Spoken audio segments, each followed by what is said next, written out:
thing about, her sexual So it's adventures. news because news is Will doing you it. stop for a minute? No, I'm pointing out your logic. I'll tell you what, you do the whole damn show.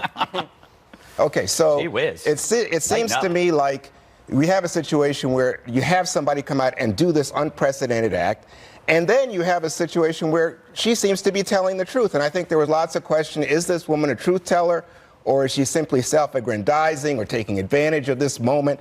All she is a stripper or whatever, and, he's the president now, so she's trying to make something of it. But you notice that Trump hasn't said much about it.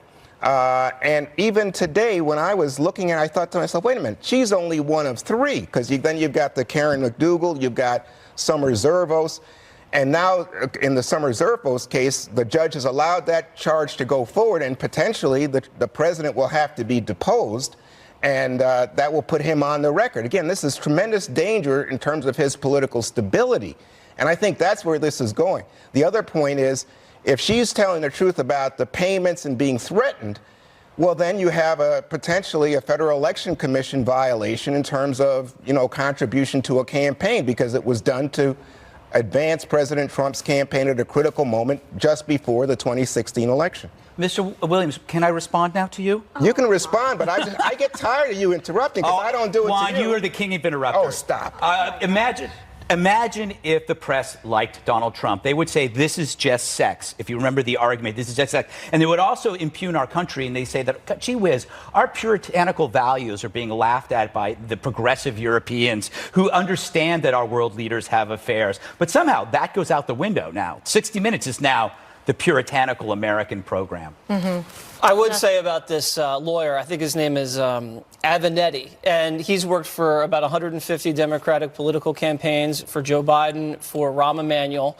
He's sued Trump before. He sued The Apprentice. He sued Mark Burnett, and he's a Democratic donor. So a lot of this has to be viewed in the political context, and he's teasing this information that's going to be coming out. I mean, if you're going to bring out the information, why not put it out on 60 Minutes when the whole country's watching? So I don't know exactly what he has. It could be that he has nothing. The whole Stormy Daniels thing, a lot of these people think, on the right, that this is like the new Russia thing. First it's Russia, then he's racist, then he's a traitor, then he's mentally ill, and now he's this, lying cheater. After a while, the country looks and says, show us the proof, show us something that we can sink our teeth into, and if not, just leave the guy alone. Well, I don't think there's much doubt about what she's saying at this point. I mean, if you guys are making the case that we should not be so upset because, gosh, they had sex once. What's the big deal? It wasn't an extended. Well, the other woman says they had it several months affair. But I don't get it. But to my mind, the trouble and the issue here is, does it move the political needle, the base?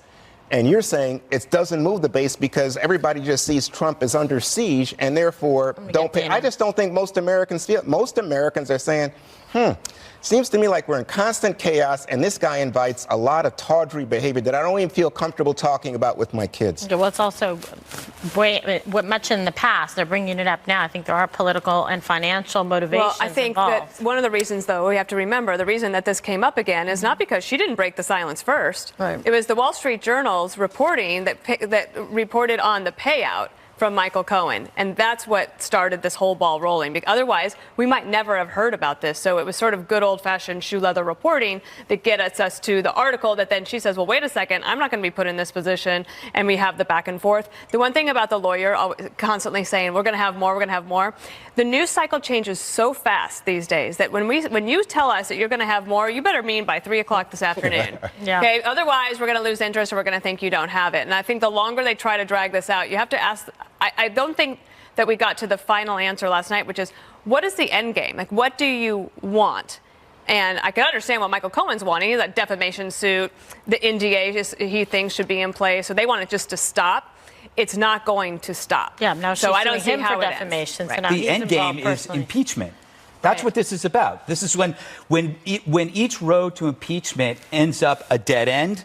Then the great thing about Stormy Daniels is it sprouts another leg. Something else happens. Oh, there's more of this.